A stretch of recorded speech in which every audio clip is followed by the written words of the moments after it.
Hello everyone, today I am here to explain you the summary of chapter Attila, which is written by R.K. Narayan. Let's start. The family wanted a strong and formidable dog who could prevent break-ins and theft in their house. A 2-month-old black and white puppy was brought home. He was named Attila after the scourge of Europe. He had square jaws, red eyes, a pug nose, and a massive head. He gave no hope that he would do credit to his name. Attila cannot be trusted as a guard dog. He is too friendly in his manner, allowing anybody to enter the property he is supposed to be protecting. If anything, Attila is more like a pet than a guard dog. However, it is noticeable that one member of the family does always defend Attila, while everybody else can only see Attila in negative way. It is the young defender's faith in Attila which ensures that he remains with the family despite the fact that he is in reality not a guard dog at all. It is also interesting that the young defender remains loyal to Attila even after the house has been robbed. He cannot see that Attila may be at fault, such is his allegiance to Attila. If anything, it would appear that Attila has only one friend in the house, and that friend is the young defender.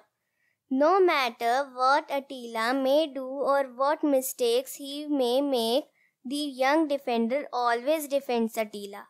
Even when it is clear to the reader that Attila is not the dog that the young defender thinks he is. Attila is also easily pursued when Ranga is robbing the house. Rather than doing anything constructive, Attila ends up following Ranga's home to his house and becoming his friend. It does not enter Attila's mind that his own family's house has been robbed and that it was his role to defend the property and family from intrusion.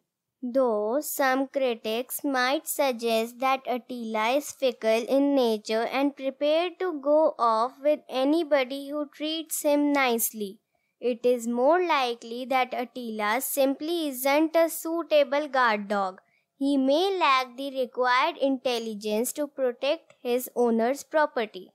It is also interesting that Attila forces himself completely on Ranga. Whether he is working or at home, Attila is constantly by Ranga's side, much to Ranga's annoyance. Ranga has no option but to allow Attila remain by his side. There is nothing he can do when it comes to the loyalty that Attila shows him.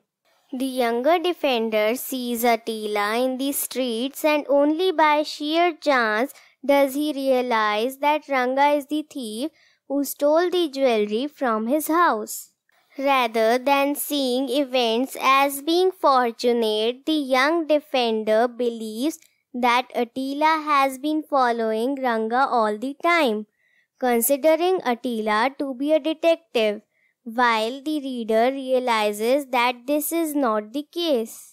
Attila has shown no loyalty to his previous family or to the young defender, but the young defender cannot see this. He cannot see that what has happened is purely an act of good fortune, that he has been lucky while walking through the streets to see Attila, whose first concern was not to run to the young defender but to follow Ranga as he was running away. Regardless of this, the family's faith in Attila as a guard dog is restored. Rather than viewing his as a pet who likes to have fun, which he is, the family again bestow their trust in Attila. At the end of the story, Attila can do no wrong. He is considered to be a hero by all concerned in the family, and the young defender feels justified that he has stuck by Attila's side when everybody else thought him to be a poor guard dog. In reality, Attila has fooled everybody by way of good fortune rather than by his abilities as a guard dog. Hope you understood this chapter well, and now it's time to play the quiz. Just go through the link which is in the description and know how much you learned. All the best.